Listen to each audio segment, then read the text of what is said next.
This is the Daily Rundown, November 12, 2018.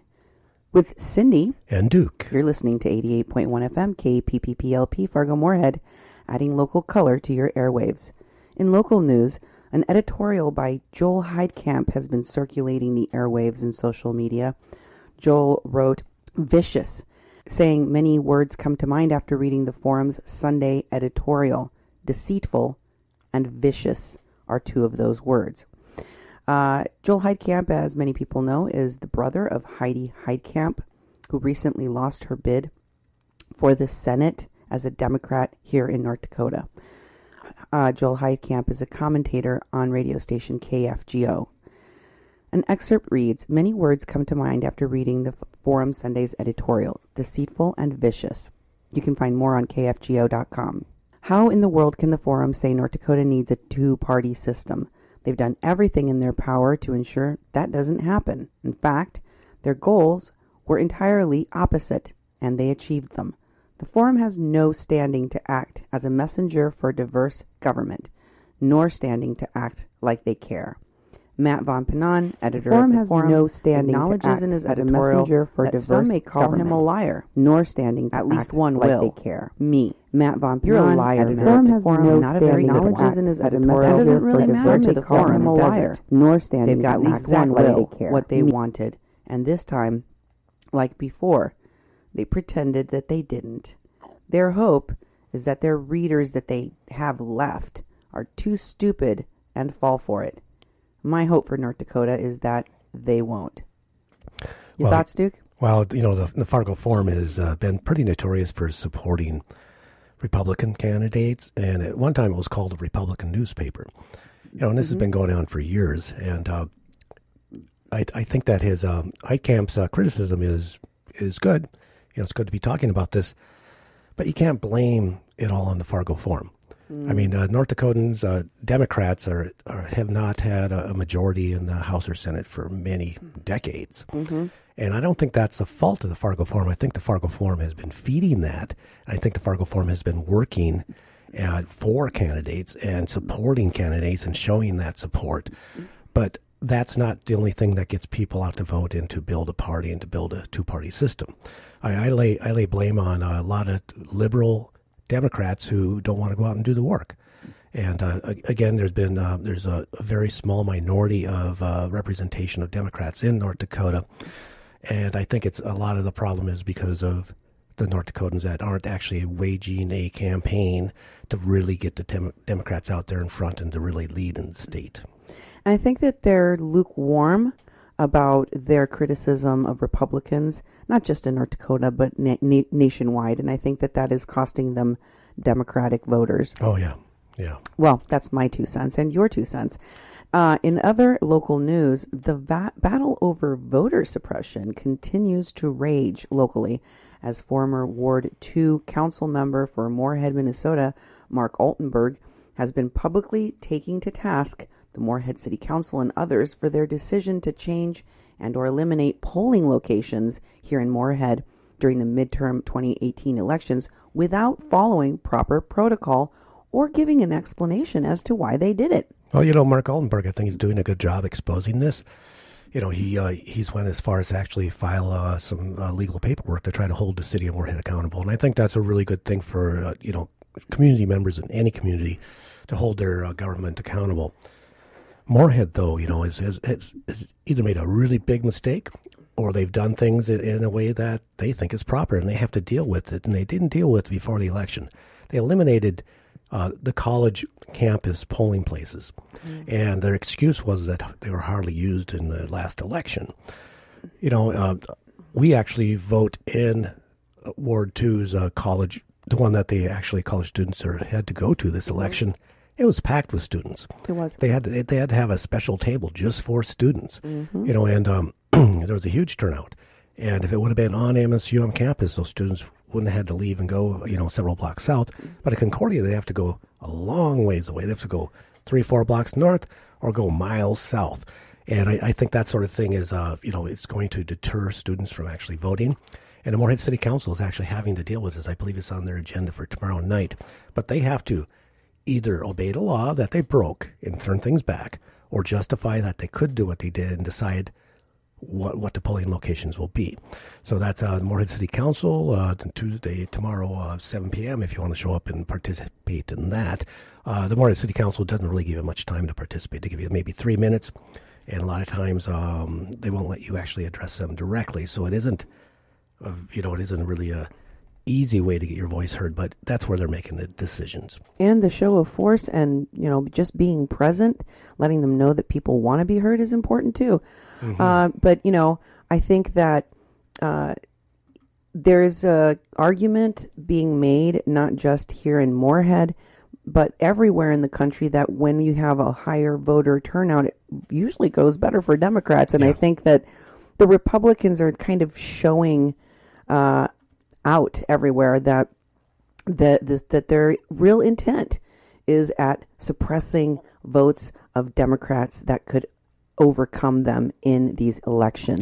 We'll see how that whole voter suppression argument pulls out here in this discussion tomorrow.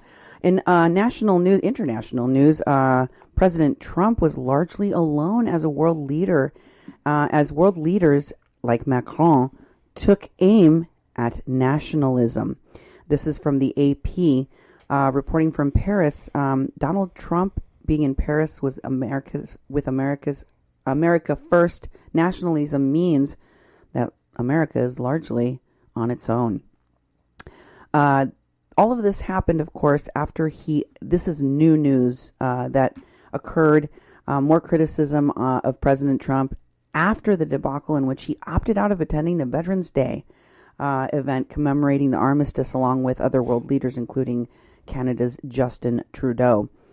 Trump later gave a speech after he was criticized for failing to attend that visit at the American Cemetery about 60 miles away outside of Paris on Saturday because rain grounded the helicopter he planned on taking there. At a weekend commemoration of the 100th anniversary of the end of the World War, the president proudly declared himself a nationalist, stood apart, even on a continent where his brand of populism is on the rise. He began his visit with a tweet slamming French President Macron and his call for a European defense force. Arrived at events alone, and he spent much of his trip out of sight in the American ambassador's residence in central Paris. On Sunday, he listened as he was lectured on the dangers of nationalist isolation, and then he headed home, just as the inaugural Paris Peace Summit was getting underway. This is what Macron said. While leaders, including President Trump, looked on, patriotism is the exact opposite of nationalism. Nationalism is a betrayal of patriotism, Macron said, adding that when nations put their interests first and decide who cares about the others, they erase the most precious thing a nation can have, its moral values. Also, traveling alone and pretty much on his own, doing things on his own, arriving late to events, etc., was Russian President Vladimir Putin, who shook Trump's hand, flashed him a thumbs-up sign, and patted his arm as he arrived. Trump responded with a wide smile. What do you make of the fact that President Trump would tell the people that criticized him for not attending this Veterans Day service because of rain? What do you make of people criticizing him and Trump's response, that lie response, that the rain kept him from going? Do you really believe that? I don't believe it at all. I think he's a disrespectful president. I think he's an embarrassment for us as people who live in this country, and for him to, basically snub all the leaders in this part of the world, is disrespectful, and it's a disgrace. I also think that he's trying to define nationalism as something that it isn't. He's going to make up that nationalism is what we should all do because it's a love of the country, putting the country first. And, patriotism isn't, he's trying to slip that in, that's being a good patriot, but it's not. And I'm really glad that, Marcone actually spoke about that, because it's showing what people are upset about what he's thinking. And, it's Trump's not going to listen. And he's going to just come and spin things the way he spins things. And, again, I think that's part of his disrespect. He's an embarrassment. And also him not going out in the rain, that's such a lame excuse. I think, what is it, the Wicked Witch of the North? When she got water on her, she'd melt. Maybe that's why he wouldn't go out in the rain. And the second reason is because he didn't want to get his hair wet. Well, do you remember when the massacre in Pittsburgh happened, which Trump has been said to have incited against the Tree of Life Synagogue, where 11 people lost their lives. And he had a new hairdo. He was commenting about his hair getting wet when he arrived at the rally on that day, where he made his remarks about the massacre. He did not cancel the rally. He instead showed up, and he complained about the fact that his hair was messed up because he had to stand out in the rain answering questions about the Pittsburgh massacre. This isn't the first time that he's put his hair first. It's Trump's Make America Great Again is like putting America first. Trump puts his hair first. And he hasn't got the memo yet that people make fun of his hair all the time, no matter what he does with it. I remember watching that press conference, and it's bizarre. Someone who's self-centered, they're thinking about themselves, they're narcissistic. They're not going to look at the country in mourning and people in mourning and do whatever he can to show some sort of compassion and some sort of support. He's going to hang out and focus on what he wants to do. And, he loves doing these rallies. It's like it's the only thing that he does. He goes around and has these rallies. Now that the elections are over, he's going to keep on doing rallies because that's his shtick, And, his hair, like I said, most people have make fun of his hair, and we have for years. And so I don't care what he does with it. It's still going to be something to joke about. Yeah, and I have to say that I think that there's something else behind him using the rain as an excuse, because obviously he didn't. We've seen him standing outside in drizzle and or rain, talking to the press. He does it when he wants to. He doesn't when he doesn't want to answer questions. I think that's true. One of the reasons why he does so many impromptu press conferences as he's going from the White House to the helicopter is because he can control when he exits stage left. That's right. All he has to do is wait for an uncomfortable question, and then he has a perfect excuse. The helicopter's waiting. I've got to go. Oh, so it's more of like his ability to escape. It's his transportation that is out. He didn't have to go in some motorcade and be with other people. He could just leave when he wants. Right. And the difference between that and holding a press conference, whether it's him or Sarah Huckabee Sanders, as you know, this administration has held less press conferences than any administration I can remember in my life. And the reason for that is when you invite the press in to ask you questions, it's going to look a lot worse when you then don't answer any of those questions and or throw them out and cancel their press credentials because you didn't like the questions they asked you. It's the same thing when President Trump is invited to a ceremony where world officials, world leaders, all that formed part of an alliance, that all that formed an understanding of what happened to the world in World War I, and how the evils of not remembering that history could be leading to us reliving it in the present. Oh, yeah.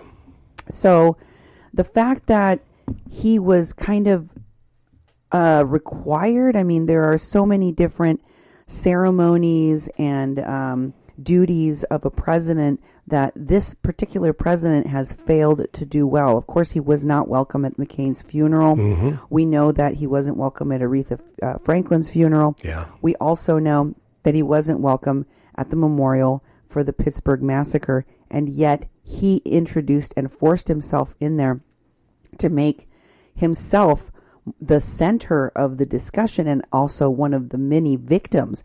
He did not want to be uninvited to that particular service because He also knew that at the same time, the entire country was blaming him for the deaths, including the family members of the survivors. So in Europe, when he goes to this event, he knows that he's required, because he said so much. He's always scapegoated the veterans as one of the reasons, and a lot of his followers do too, that they hate other people, that they don't want more people coming into this country, or that they want to deny some kind of government service or legislation to be passed, or why black people can't protest. It's all because the veterans. And here, when he has an opportunity to actually honor them, remember, this is the only president that we know of in modern history that has never visited the troops. And here he is in an obligatory situation where he has to go pay tribute to the president. So he can't say, you know what, Macron has been dissing me, and a lot of Angela Merkel and all these other leaders have been dissing me. The only real reason I'm going out to Europe is for an opportunity to have a secret rendezvous with my bae, Putin. But the fact of the matter is, on the optics of it, he's supposed to be going over there to honor the veterans. He made it pretty clear he didn't want to go there for that, and that wasn't his true purpose. But he can't say that out loud because it looks horrible. Yeah, and I think that he's also does so many things that look horrible. At some point, he's just not going to care. He's going to just do his stuff. And, it looked like he was troubled. It was like it was wasting his time. It was like someone being required to go to diversity training or something, and they go screaming and kicking that they don't want to be part of it. But it's an obligation in the job. That's the way he was treating it. So, again, I think it's back to his being very disrespectful. And also, you're totally right when it comes to veterans. That's been a thing now. He's deploying troops to the border, and using the United States Armed Forces on U.S. soil, which are not supposed to be used. That's what the National Guard is for. For a charade. For a charade. And so where's the respect for the troops? He criticized Obama by cutting military spending. And military spending is out of control. People look at it. They have all sorts of ways of continually getting money, and that doesn't even have to go through Congress.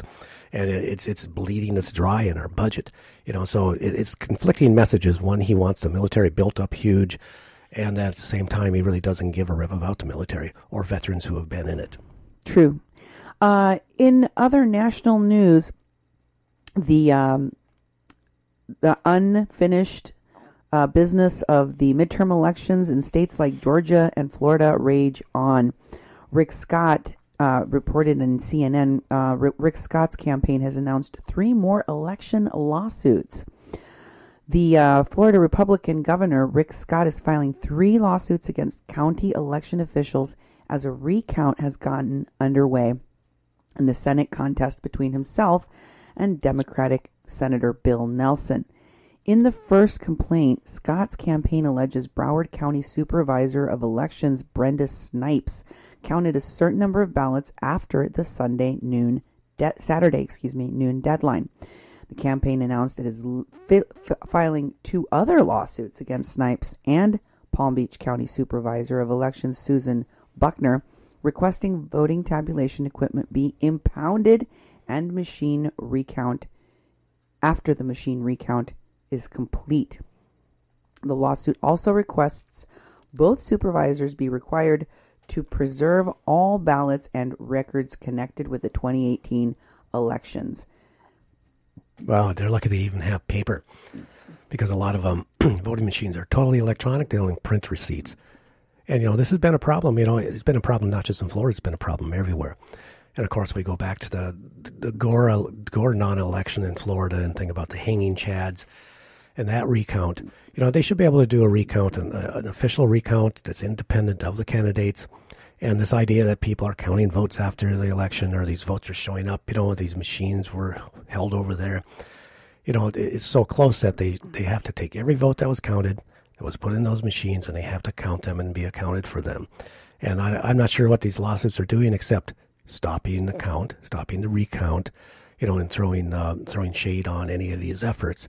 But it's like you should be able to have your election, your people who voted in an election make sure their vote has been counted.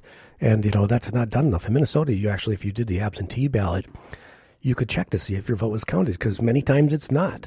And we didn't encourage a lot of absentee voting because a lot of times those votes aren't counted. And it depends. The closer you get to election day, there's a chance that vote might not actually be cast. I saw somebody tweet that, what did we learn from the 2018 midterm elections? Avoid absentee ballots. Yeah.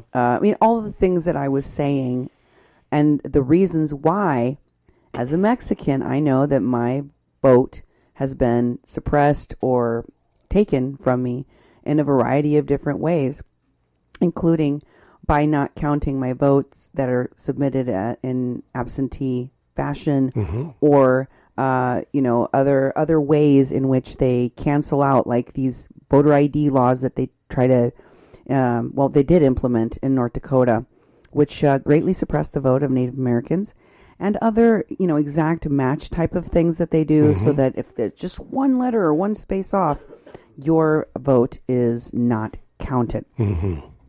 So the real question here is it my imagination, or are Republicans being very open about their hostility toward Democrat votes, black and brown people voting, and to the degree where they don't really care if it looks like naked and obvious voter suppression and poll taxes? Apparently not. I've noticed the same thing. Just very, very out there, especially like in Georgia.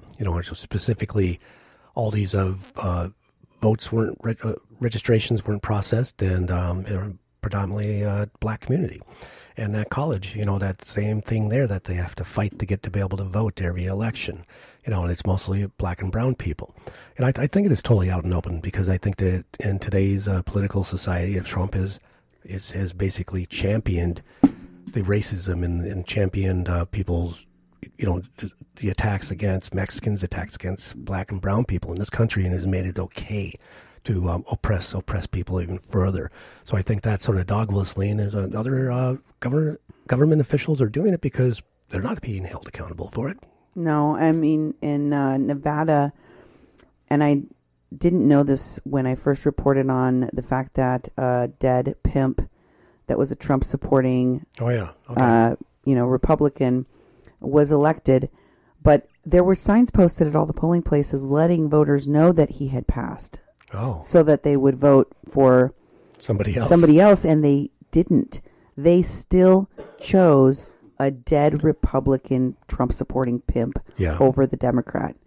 That's the level of hate that is incited by the figure of President Trump. And I really believe that the last bastion of hope to save our democracy is for people to rise up against racism and nationalism in this country.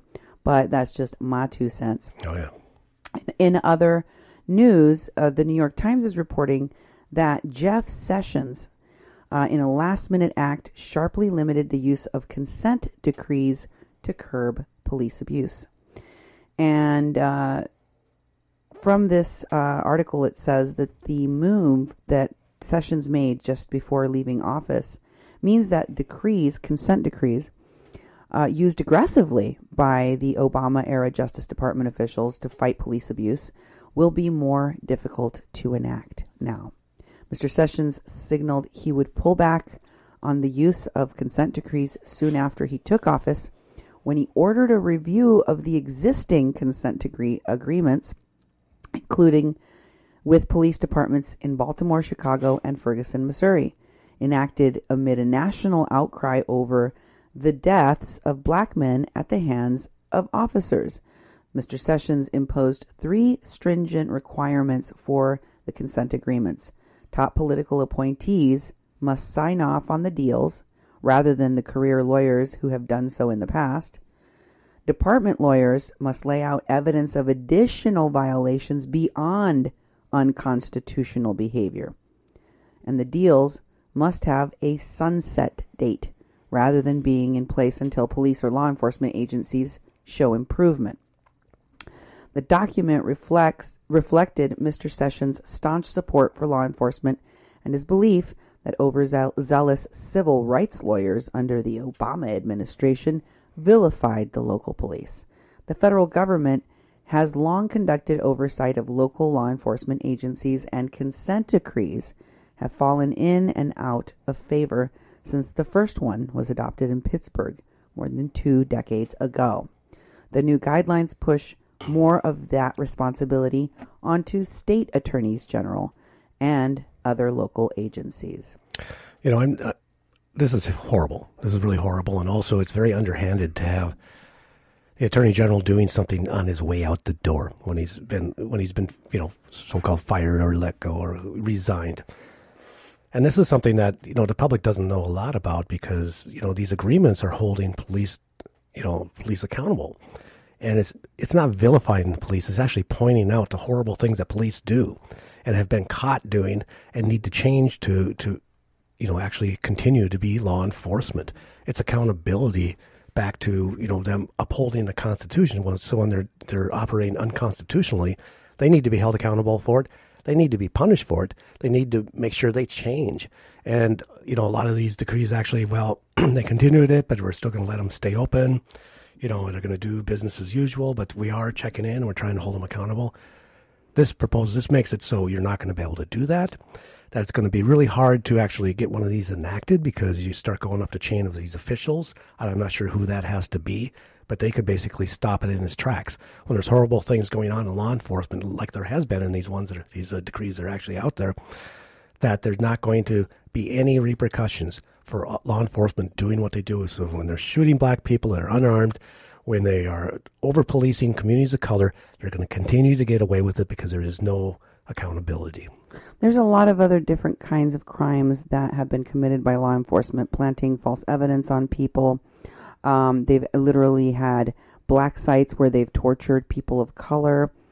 There's been a rash of rapes. There's hiding of evidence to protect their own people. Mm-hmm. There's increased surveillance, illegal surveillance. The list goes on, and there are many police departments that have been repeat offenders, like the New York PD and the LAPD. But I don't know that most people understand the importance of a consent decree, or what it really is. A consent decree is the Department of Justice's way of making the law enforcement agencies that they cut these deals with accountable without having to charge and prosecute police departments and individual police. Okay, that's already something that holds those police and their departments above the law. Because if you or I were to commit any of these crimes that I've just mentioned, police are committing on a regular basis in every state in the union, we would go to jail. Mm-hmm. And that's exactly what the police should have happen to them, because they should not be held to a lesser standard, but to a higher standard. Absolutely. Because they are the law enforcement, rather than what we have, which is that they can do no wrong, even when they're caught red-handed doing wrong. So consent decrees, in my humble opinion, are still a, kid glove treatment of a very serious problem in our law enforcement across the country, where they get a slap on the wrist and they sign a contract with the Department of Justice that for a period of however many years or months or whatever that the Department of Justice says they're going to continue to follow the progress of this department, they will not commit XYZ crimes that they have been caught committing repeatedly. Mm-hmm. And many times the consent decree or consent agreement, as it is also known, includes a list of things that the department has to do. The fact that many departments have these body-worn cameras or, the cameras mounted in the police vehicles have come as a result of severe violations by those departments, and a consent agreement with the Department of Justice that required police departments to have those things in place so that the Department of Justice could further surveil and monitor those police. Oh, yeah. And the result of that, in many cases, has been that the police, in a kind of thumbing their nose at the Justice Department, has routinely violated those consent decrees by turning off their body-worn or dash cams right before they murder an unarmed person of color. In many places where they were required to carry radios and or these cameras in their vehicles, the police deactivated them in their vehicles or deactivated the antennas so that they wouldn't have to go very far away from their vehicles before the range was no longer close enough to capture what they were saying. Oh. There's been a lot of these types of, I could go on and on and on and on with examples of how these consent agreements haven't really held the police to account thus far. But at least it was on paper. That's right, and this also helps with citizen review. All over the country there's been people who have wanted to hold their police departments or law enforcement accountable to the community. It's a very hard thing to do, and these actually gave people an opportunity to have a government agency evaluate law enforcement and give them things they have to change that you can hold them accountable to. So, like you said, it was written down, it was documented that they did these things, and they need to stop doing these. And so having none of those go in place from now on, and the ones that do have end after 2 years, whatever the sunset thing, and the other restrictions they put on this are going to be things that aren't very effective, even in something that wasn't that effective in the first place. Exactly. The most important part of this, I think, that is kind of being overlooked is that the law enforcement and the enforcement at the federal level for almost every agency that has oversight and regulatory duties have been gutted. Yeah. The EPA, the Department of Justice, the Department of Education, the Housing Department, the Veterans Administration, you name it. The Republicans have broken it. They're not there to robustly make that department function better for the people. They're there to take big government out of the picture, and by that they mean to get rid of it altogether. And ultimately what that does is that it makes states and state governments operate on an honor system. Okay. And that's terrifying because essentially it means it's the Wild West. Anybody can do whatever the hell they want. There isn't a sheriff in town anymore. There's not going to be someone that is going to come and hold you accountable if you are doing the wrong thing at the state level. I think it's something that should concern and terrify everyone. Not to mention the fact that Sessions was fired in what many consider to be an obstruction of justice by Trump and his administration to keep the heat off of him for this Robert Mueller investigation that continues. What are your thoughts about the legality of Sessions even being fired, plus the fact that Rod Rosenstein did not take his place as is customary and procedural, but that instead Trump installed Whitaker, a man that did not go through the confirmation process and who many say is illegally taking the position of the Attorney General at this moment? Well, it gets confusing because, I've for a long time watching Trump saying, well, he can't do these things legally, and yet he does. And he just changes things. I mean, he tweets policy changes. He tweets things, and all of a sudden people in government do things differently. So for him to, and I had heard and I'd read a little bit about the process for getting a new Attorney General, and, it's very much connected to Congress with some oversight, and he didn't do any of that with this. But what are you going to do about it? The new Congress won't be in session until January 3rd. You have the old Congress in session, or, in the lame duck session until the end of the year. Are they going to do anything about it? I mean, people can say, well, he can't do this and he can't do that, and you can bark those things, but, you'd have to do something legislatively to hold him accountable. Then that's the organization that's supposed to hold him accountable. So he's messing with the organization that's supposed to hold him accountable. who's going to hold him accountable? I mean, it gets really confusing because he's going to continue to do things like this because he's pushing it out there and we don't have the mechanisms to really hold him accountable. I mean, there's been a lot of talk of whether he can even be charged with a crime while he's president, that he can commit crimes and not ever be charged for them because he's in charge of the law. And he's already breaking the law.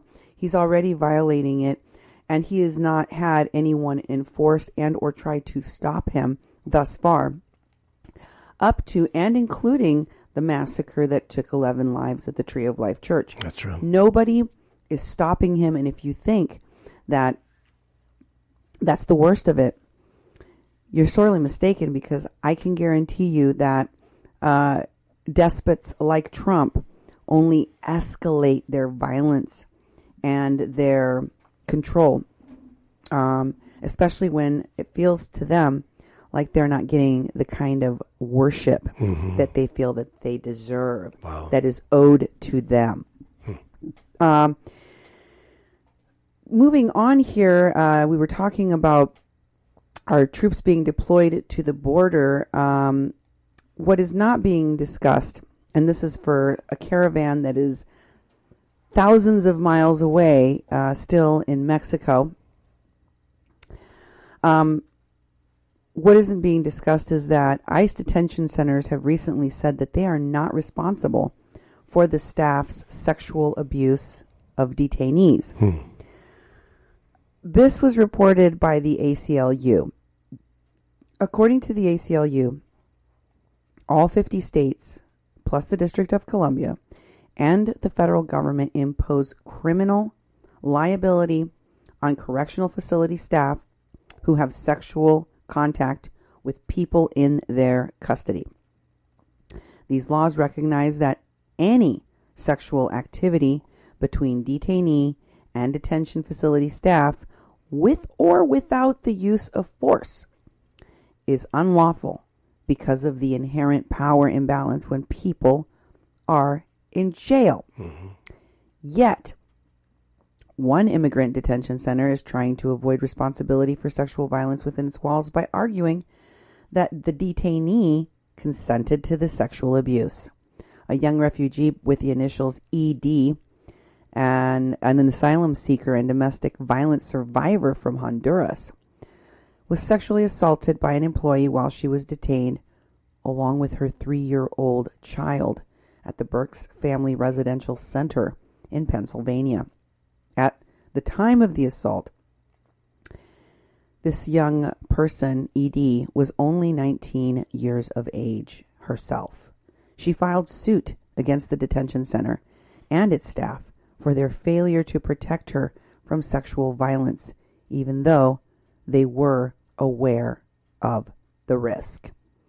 The record in the case, ED versus Sharkley, shows that her assailant coerced and threatened her, including with possible deportation, while defendants stood by and made jokes about it.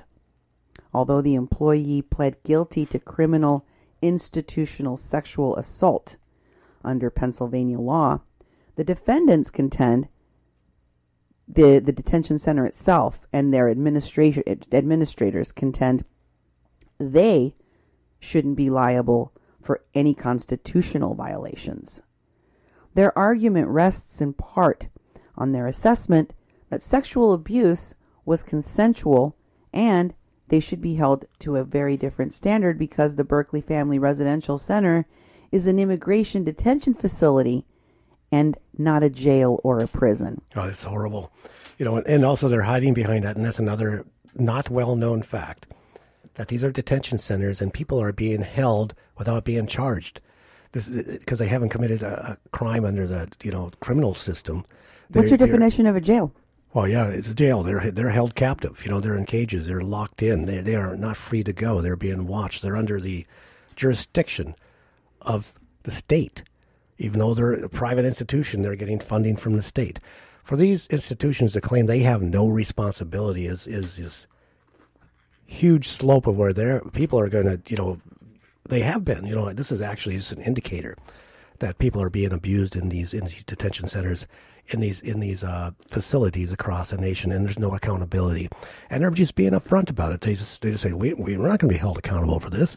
That one guy or woman, was charged with something in the state, but who they're working for, that's not that. We're not responsible for what our employees do.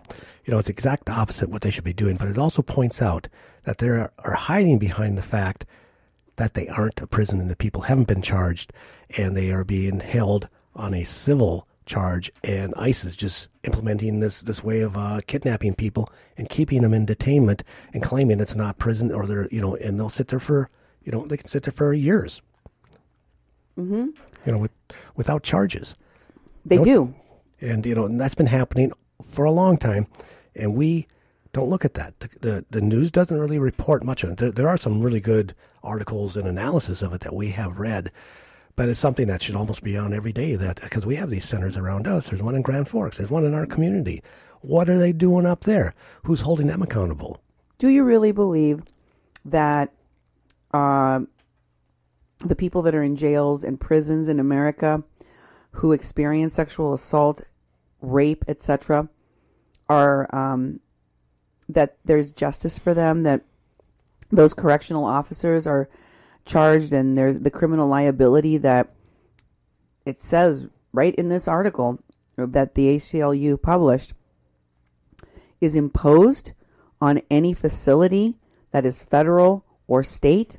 You believe that there's justice going on for the people in the jails? No, not at all. And it takes an independent group like ACLU or another legal rights group to actually pursue any of this, because our government is not going to do it to themselves. Our community is not going to hold our own government accountable. Detention centers are making the argument that this liability, criminal liability, only applies to jails and prisons because the standard is that if you are holding someone against their will, aka a prisoner, then they can't consent. There is no consent. Mm-hmm. So any kind of sexual conduct, it's not sexual, it's controlling, it's violent, it's abusive, mm-hmm. and it is a crime. So when they do get caught, and most of the time it's repeat offenders that get caught in very severe situations of sexual assault, abuse, rape, they can hold those individuals accountable. Do you really think they get held accountable most of the time? No. No, not at the federal and state level. What makes anybody think that they're going to implement any kind of justice for people in detention centers when they're not even categorized as prisons? Exactly. And the detention of innocent people that have not been charged is kept out of the criminal process. It's kept out of the judicial system that guarantees criminals in this country due process, an attorney, speedy trial, all of those things. Those are guaranteed to murderers, to rapists, to thieves, in violent offenders mm-hmm. in the prison systems in this country, but it is not offered, and it is not available for a refugee, for an immigrant, for an undocumented woman, child, or man in this country. And so the abuses that go on in these facilities that are largely unregulated, privately funded, and don't have any kind of oversight is rampant. Mm-hmm. And all that we are doing by stirring more hatred into that pot, as Trump has been doing, and increasing the fear of these folks, as Trump has been doing by sending troops to the border, is to signal open season on the genocide of these folks, an attack against them, which leaves them more vulnerable everywhere they go. Interestingly, USA Today is reporting in an article that was in the AP that Melania Trump was an undocumented model working in 1968, and that she did so in violation of her visa, that she did so illegally. So all this talk from Trump that he just wants people to do things the legal way, the right way. If you do that, you're fine with him. That's a lie. Because the truth is, he's trying to take away citizenship from people that were born in this country to undocumented parents that are constitutionally guaranteed. He's turning away U.S. citizens just because he can do that through his Border Patrol, taking away their passports. These are legal U.S. citizens. Yeah. And he is stripping away the right of naturalized residents and permanent residents and naturalized U.S. citizens for the pettiest of things, because he hates people of color and he wants to get rid of them. But what about Melania? Well, the wife of Republican nominee Donald Trump was paid for 10 modeling jobs in the United States in 1996 before obtaining all of her necessary documents to actually do legal work in the country. This, according to the Associated Press report last Friday. The report, which the AP says is based on accounting ledgers, contracts, and other related documents, come just one day after Melania Trump delivered her first speech in the campaign since the Republican National Convention. In the speech, she addressed her journey to becoming a U.S. citizen and how, quote, as a young entrepreneur, I wanted to follow my dream to a place where freedom and opportunity were in abundance. Melania Trump arrived in the United States from Slovenia on August 27, 1996 on a B-1, B-2 visitor visa and earned $20,000 for 10 modeling jobs before she obtained her work visa, an H-1B visa, on October 18, 1996. The documents examined by the AP indicate that the modeling assignments would have been outside of the bounds of her visitor visa. So she worked illegally and without documentation. Wow. What are the consequences for that? Yeah, really. Nothing. Yeah, because they're not going to go back and arrest her for something she did in 96. They will there's evidence of the fact that she worked illegally. Yeah, definitely. And you know what they do to a person applying for citizenship for herself or for her chain migration parents, which she just recently did? Yeah. If they lie on the application for those people that she herself committed a crime while she was not a citizen, which she did, and there is evidence of, they can deny the application for the parents and or revoke hers and her citizenship. But they are not going to do that because they're only focusing on enforcing these draconian and racist immigration policies against people of color. Yeah, that's totally true. You can obviously see it.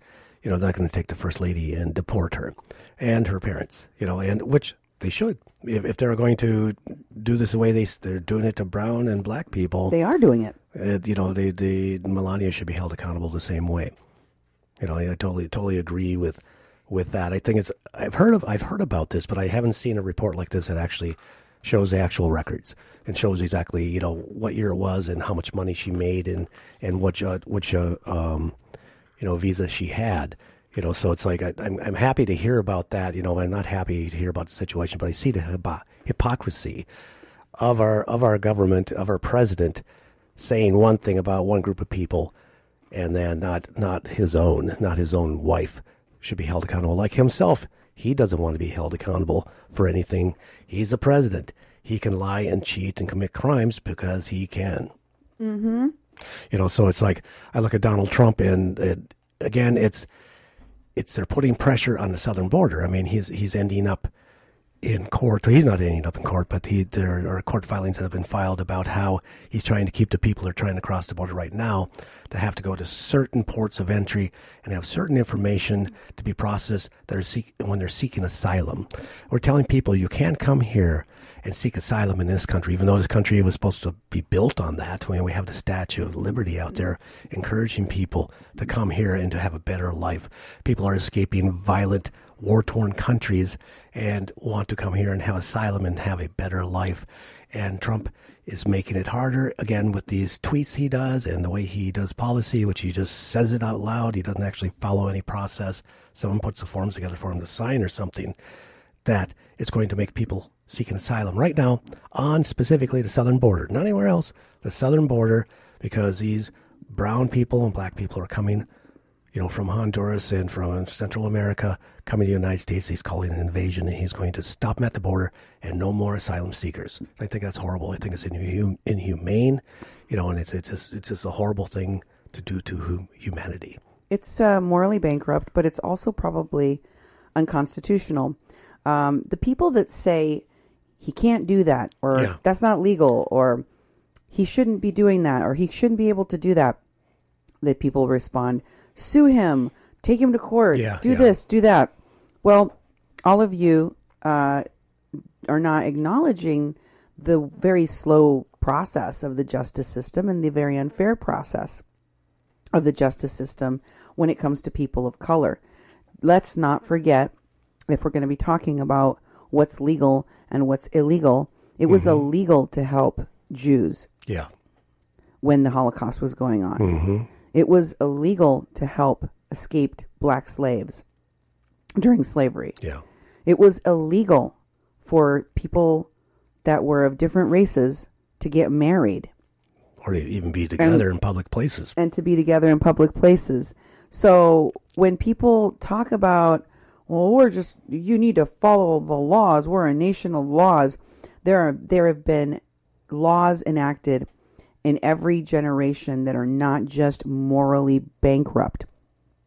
They're unconstitutional, and they're cruel. They're monstrosities. They're stains on the history of humanity. And the people that followed them while saying that we need to follow the laws are monsters too. So don't use that as an excuse to commit crimes against humanity. Because, history will judge you harshly for it. But more than that, what happens? It has a terrible effect on the country itself, on the fabric of our country. Yeah, definitely. The NRA is in hot water again after tweeting. There was an article, Duke. There was an article, and I didn't post it here, about how doctors are weighing in on the health crisis created by the massacres that occur in this country, the gun violence that is daily happening in our country.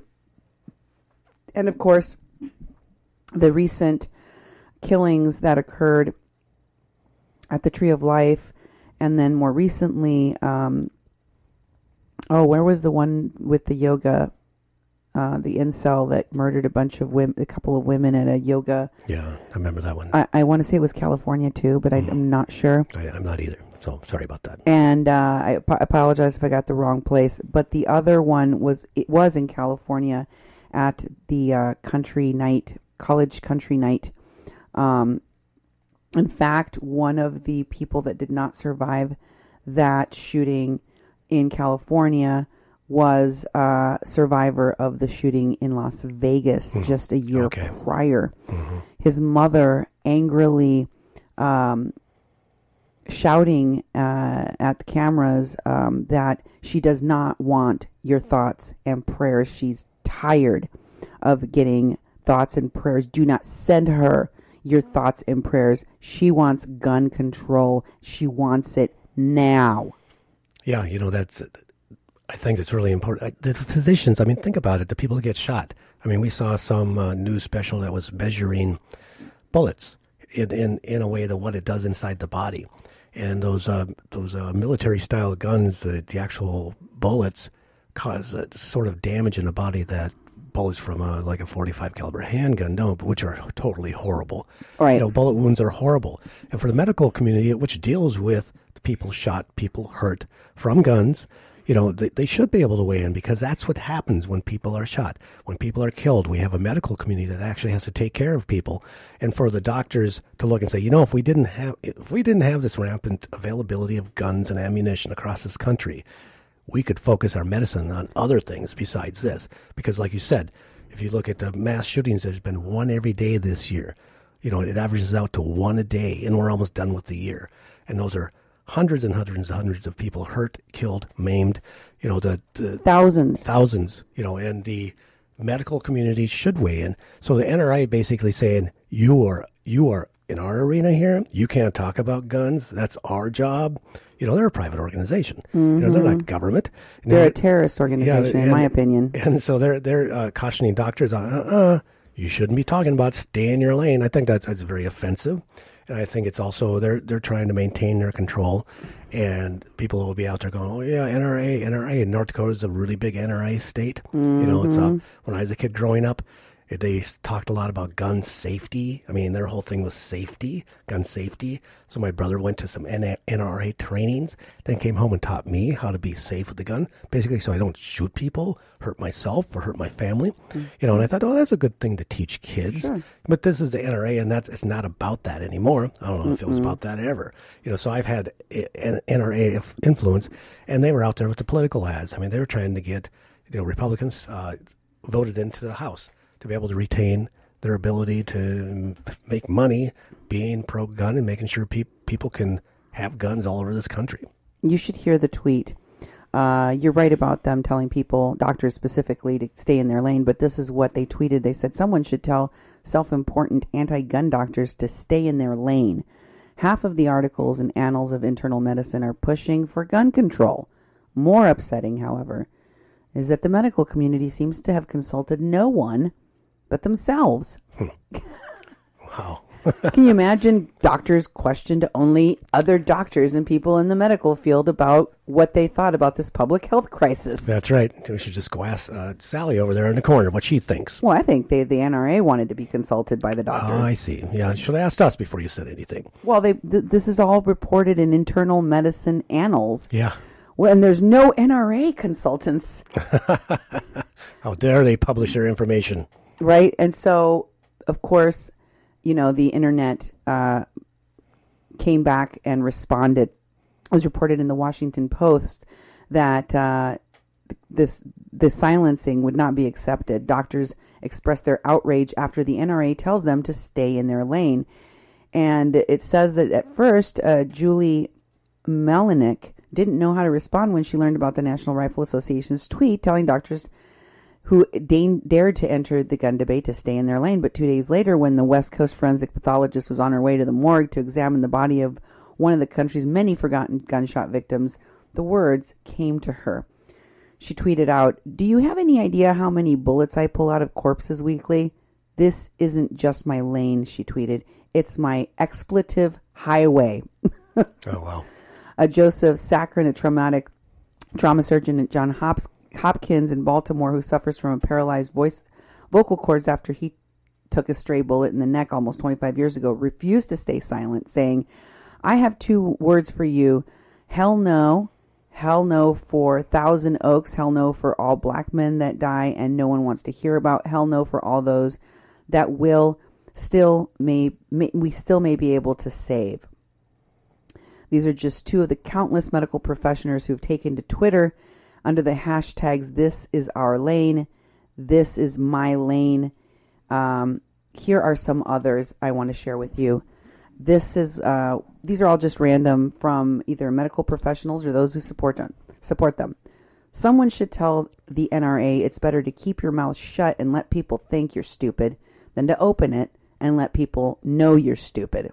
Never seen a representative of the NRA in the trauma bay or in ICU caring for gunshot wound victims.